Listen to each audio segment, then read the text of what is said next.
Student visa પર America ગયેલા અને હાલ કોઈ સ્ટેટસ વિના જ રહેતા અથર્વ વ્યાસ નામના એક ઇન્ડિયનને કોઈ સાયકો જેવી હરકત કરતા પોલીસે તેની ધરપકડ કરી છે. અથર્વ પર ટેક્સાસમાં એક યુવતી અને તેની 3 વર્ષની દીકરી પર હિંસક હુમલો કરવાનો આરોપ છે. એપ્રિલ 18ના રોજ બનેલી આ ઘટનામાં આરોપી દ્વારા કરાયેલા અટેકનો ભોગ બનેલી યુવતીની ઉંમર 27 વર્ષ હોવાનું જાણવા મળ્યું છે. અથર્વાએ સેન ઓન્ટાનિયોમાં એક પબ્લિક પ્લેસ પર આ કૃત્ય આચર્યું હતું અને ત્યારે તે નશામાં ચકચૂર હતો.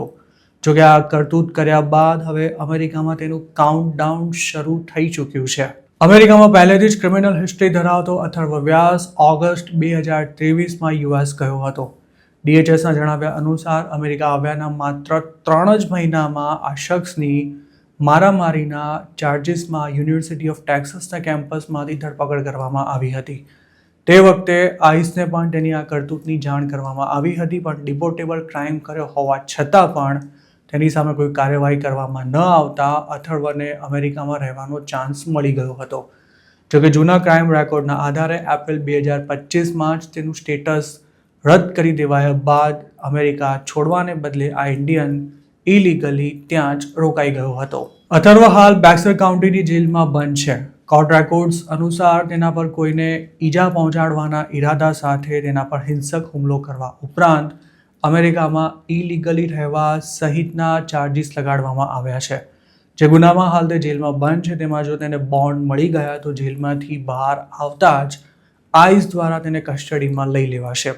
તેના નામનું ડિટેનર પણ ઇસ્યુ થઈ ચૂક્યું છે.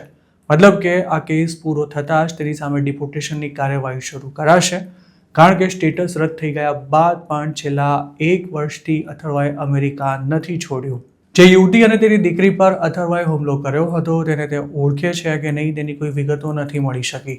વિક્ટિમે ક્રાઉડ ફંડિંગ માટે GoFundMe પર જે અપીલ કરી હતી તેમાં એવું જણાવાયું છે કે પોતે દીકરી સાથે પાર્કમાં હતી ત્યારે તેમના પર અચાનક હુમલો કરવામાં આવતા તેમણે ચીસાચીસ કરી મૂકી હતી, જેનાથી આસપાસના કેટલાક લોકો ત્યાં ધસી આવ્યા હતા અને તેમણે અથર્વને પકડી લીધો હતો.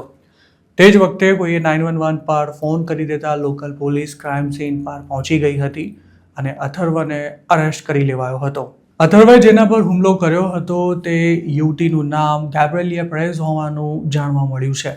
આ યુવતીએ લોકલ મીડિયા સાથે વાત કરતા જણાવ્યું હતું કે એપ્રિલ 18ના રોજ તે પોતાની દીકરી સાથે એસ્પાદા પાર્કમાં વોક કરી રહી હતી ત્યારે પાછળથી આવેલા અથર્વએ અચાનક જ તેના માથાના વાળ ખેંચ્યા હતા.